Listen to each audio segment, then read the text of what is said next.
Esteemed guests, veterans, ladies and gentlemen, Jai Hind and a very good morning. It is indeed a great honor and privilege to address this diverse gathering of eminent personalities on a very pertinent issue, national security and building Bharat 2047.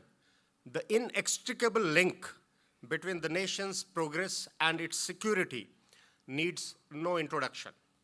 With the dynamism that characterizes the geostrategic canvas, it is essential for us to foster knowledge, sharing, ideation, and exchange of ideas amongst important stakeholders in the national security architecture.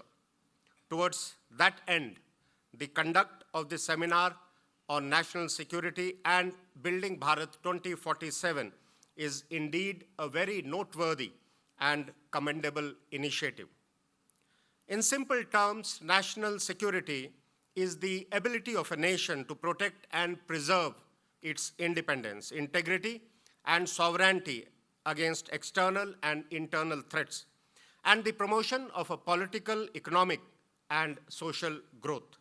Its conceptualization is beyond the realm of any single discipline, for it covers the very foundation of a nation state on one hand, and the survival, welfare, and prosperity of its citizens on the other. The constituent dimensions of national security include territorial integrity, economic security, energy security, food security, health security, environmental security, amongst others. The overall rise of a nation can be said to occur when there is a significant and continuous increase in its comprehensive national power.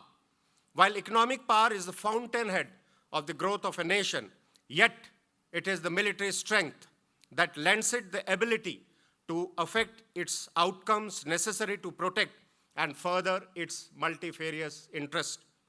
The relative lack of heft of Japan and Germany post-World War II demonstrates that economic power alone is insufficient to rise in the concert of nation states. Security is the prerequisite for national growth and development. India has outlined a goal of achieving a 5 trillion economy by 2035 and becoming a developed nation by 2047. This objective involves various economic reforms, infrastructure development, investment in key sectors to stimulate growth and development. Success in accomplishing these laid down objectives will depend on various factors and policy implementation, global economic condition, and domestic reforms.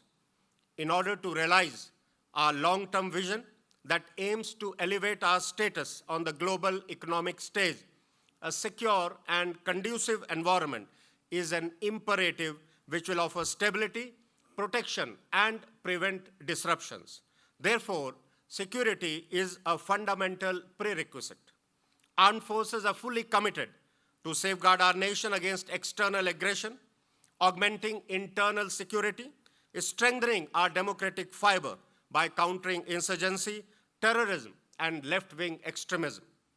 We also have a vital role in executing in terms of provision of assistance during national disasters and calamities. And Indian Army is always ready because it is the people's army. As the Earth Shastra would postulate, Yuddhe nripasya yatra tattu naiv sukham sukham, nasti tat purushyasyarthaha shatrunam nahi sanshay. The shloka highlights that the primary duty of a king or a nation is to protect itself and its people from external threats. And there can be no greater purpose than ensuring the defeat of their enemies for the well-being of a nation.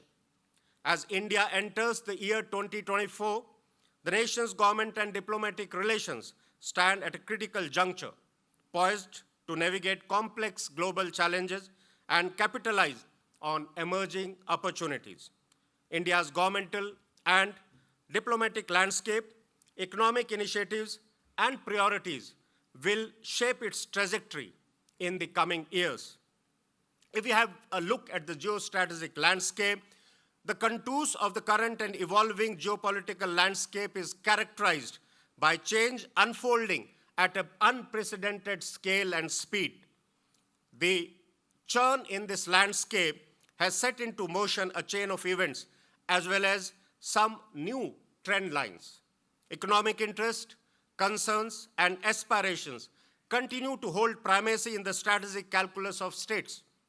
These are in fact driving geopolitical shifts, the manifestations of which are visible as power plays in the spectrum of competition, cooperation, containment, and confrontation, all happening simultaneously. The Cold War peace dividend has dwindled. The globalized world that we once applauded seems to be fracturing in myriad ways and can be said to be moving towards decoupling, de-risking, and perhaps deglobalization. The international system faces a key inflection point where various actors are trying to reshape the global order. The pandemic, in fact, demonstrated the real face of international relations marked by sharpened suspicions. Chinese ambition to reshape the global landscape through infra development across Asia, Africa, and Europe has enhanced its geopolitical leverage. Its assertiveness in South China Sea and strategic initiatives in emerging multipolar world order is indicative of its growing muscle flexing and influence in shaping the international order. Strategic linkages amongst nations are being redrawn, and interest-based alliances are taking shape. Amidst the flux, the centrality of national interest and the growing salience of national security in the international system is increasingly visible. Today, nations are willing to resort to the use of hard power to secure their interest for achieving political and military objectives in the ongoing conflicts. The character of war has undergone a profound change. Disruptive technologies are blunting conventional combat force ratios. Multi-domain ops to include space, cyber, electromagnetic spectrum, and information today are inescapable realities. The space, cyber, electromagnetic spectrum, and information are the growing centrality of the cyber domain is critical. National infrastructure and systems has resulted in it emerging as a new battleground of digital confrontation. Concurrently, kinetic instruments of war have also undergone a notable technological change. Non-state actors are increasingly gaining access to modern technologies of military use and employing it for an asymmetric leverage in conflict. Cumulatively, the battle space has become more complex, contested, and lethal. Technology has become the new strategic arena of competition. It is being leveraged for weaponization of a multitude of domains ranging from information to supply chains. Technology, economy, and security, in fact, form the strategic triad in contemporary context. Emerging technologies are no longer superpower-centric. These are available to many nations and even non-state actors too. It implies that the threshold of initiating conflict is low. We are also witness to the low-tech versus high-tech contestations amidst an increasingly propensity in the risk-taking behavior. Gray zone aggression is becoming an increasingly preferred strategy of conflict prosecution.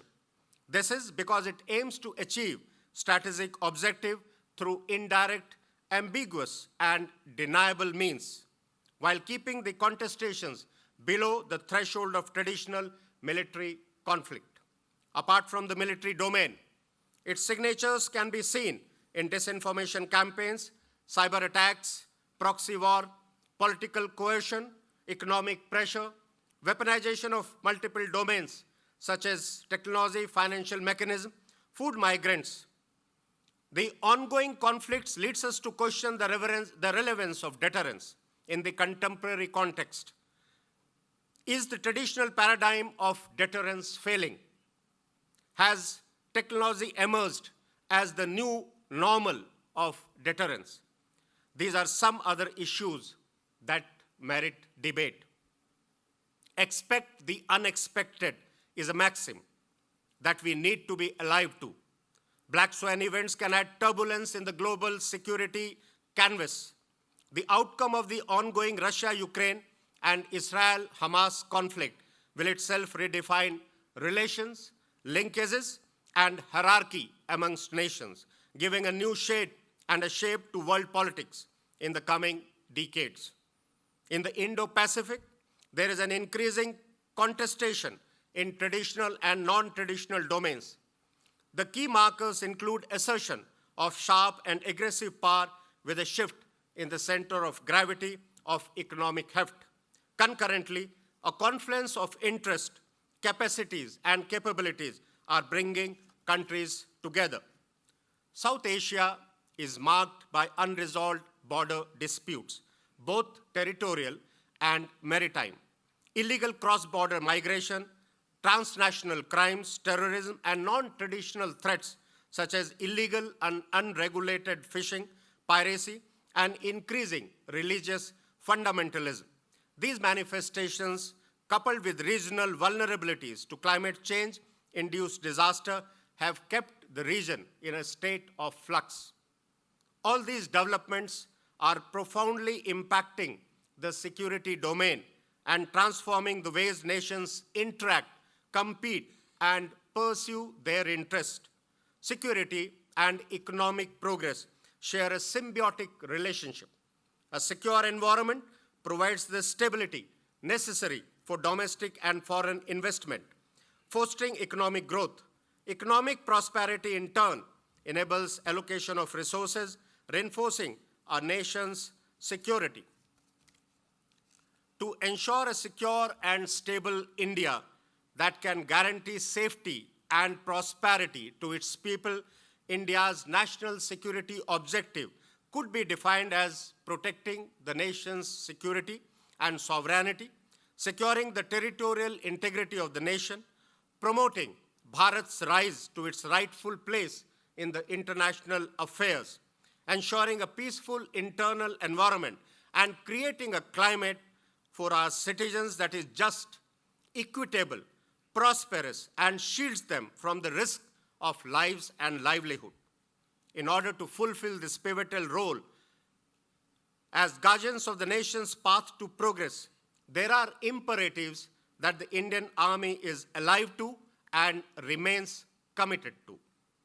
The term Viksit Bharat means developed India. It represents the government's vision to transform the country into a developed nation by its 100th independence in 2047. The four pillars of Viksit Bharat are Yuva, Garib, Mahila, and Kisan. The vision Viksit Bharat 2047, Voice of Youth, that was launched by our Honorable Prime Minister on 11th of December 2023, encompasses various facets of development to include economic growth, environment sustainability, social progress, and good governance. It is encapsulated in the shloka Smradhim Yosyatu Bhartiyam Sugan Sansaram Viksatu Sanskritera Abhyuday Susthiro Bhuyat Sarva Anugraha Karini. May the Indian land be prosperous, blossoming as an ocean of wisdom, cultivating the rise of culture, stable and benevolent for all. One of the main aims of this vision is to turn India into a 30 trillion developed economy in about 2 decades for a projected 1.6 billion population. The document envisions economic growth, sustainable development goals, improvements in the ease of living and doing business, enhanced infrastructure, and to bolster the social welfare initiatives. Over the last 2 decades, the Indian Armed Forces have undergone a remarkable transformation, adapting to the changing security dynamics, tech advancement, and strategic imperatives. The period has witnessed substantial modernization, structural reforms, and a renewed focus on defense preparedness. India today is in the Amrit Kal and forging ahead on the path to be an economic giant. It is imperative for the Indian Army to fully align and integrate with the national goals and concurrently keep evolving in sync with contemporary and emerging security paradigms to remain formidable, relevant, and prepared for any operational contingency. Both the man and the machine are being honed to meet the challenges posed by the multi-dimensional warfare of future. Modernization through indigenization is our focus area as we stand committed to Atmanirbhar Bharat, and the four pillars of which are the resource allocation, the viable market, enabling policies, and competition. In spirit of pursuing this goal with the mantra of reform, perform, and transform, the Indian Army is observing 2024 as the year of tech absorption to set the course for its evolution to a future-ready, tech-driven, lethal, and agile force, which establishes itself as an iron-cast pillar of national power. Indian Army's transformation strategy is based on four key pillars which, while ensuring operational preparedness to meet contemporary and emerging challenges across the entire spectrum of conflict. The first pillar is the modernization and tech infusion. Second is the force restructuring and optimization. The third being the systems, processes, and functions, refining them further. And the fourth is the jointness of the integration. And the last is the human resource management. A significant transformational stride has been the pursuit of greater jointness amongst the Indian Armed Forces. The creation of Department of Military Affairs under the Chief of Defence Staff marked a watershed moment, high defence management streamlining, inter-service coordination, and decision-making. This move has enhanced operational efficiency, intelligence sharing, and resource optimization. Amidst the current geopolitical and geostrategic landscape, no nation is willing to share its technologies, and therefore, national security cannot be dependent on the largesse of others, and that the self-sufficiency in critical military technology, research and development serves as a strategic imperative that now cannot be ignored. While the Indian Army today stands at the zenith of professionalism, a focused transformation towards modernization through indigenization is also being pursued relentlessly. And let us all pray, Tejasvini Vigyanasya Vikase, Susmradhi Bhan Vibha Bhavay, Atmanirbhartayam Tatra Samartho Bhutva Prakashatam. In the expansion of knowledge, radiant and bright, in the realm of self-reliance, let our capability take flight. We are undertaking proactive measures to modernize by adopting niche technology, imbibing valuable lessons from ongoing conflicts across tactical, operational, and strategic domain, and maintaining a high level of operational preparedness and readiness. Transformation to enable us to become a modern, agile, and battle-ready force that can meet future challenges effectively is ongoing and will optimize our op efficiency and effectiveness. It is crucial that we recognize the intrinsic link between national security and economic prosperity. National security no longer is limited to our physical boundaries, but extend to multi-domain of cyber realm, information warfare, economic stability, and diplomatic influence. While we all aspire for peaceful coexistence, we have to be always prepared, trained, and equipped to counter any potential threat at any time. Like they say, the only constant is the change. Parivartanamev sthirmasti. The imperatives of national security and building Bharat are intertwined and cannot be viewed in isolation. In a democracy, it's the nation which goes to war. Therefore, we have to embrace a holistic approach, combining armed forces, economic resilience, diplomacy, cybersecurity, and Atmanirbharta, which will enable us to safeguard our national interest and pave way for a prosperous future. Sarvebhya sarvakaryeshu संगच्छत्वम समर्पिता विज्ञानेन समर्थन्तु survey रक्षाम निवारणयन्तु. May all unitedly strive in noble endeavors. Let wisdom empower safeguarding endeavors. I am sanguine that the experience and expertise of the eminent speakers taking part in this seminar will present useful insights on the theme of national security and building Bharat 2047. The Mauryan era statesman, philosopher and scholar Chanakya wrote, and I quote, "अगर शास्त्र को भूलोगे तो अपनी संस्कृति खोदोगे और यदि शस्त्र का त्याग करोगे तो राष्ट्र ही खोदोगे." In essence, giving up on the wisdom of scriptures, the connect to one's civilizational foundations shall be lost, and in giving up arms, the security of the state shall be jeopardized. The importance of these words, written centuries ago, remains profoundly relevant even today. Our Rashtra Kavi Ramdhari Singh Dinkar once said, क्षमा शोभती उसी भुजंग को जिसके पास गरल हो, उसका क्या जो दंतहीन विश्रहित विनीत सरल हो. Thank you for patiently listening. Jai Hind.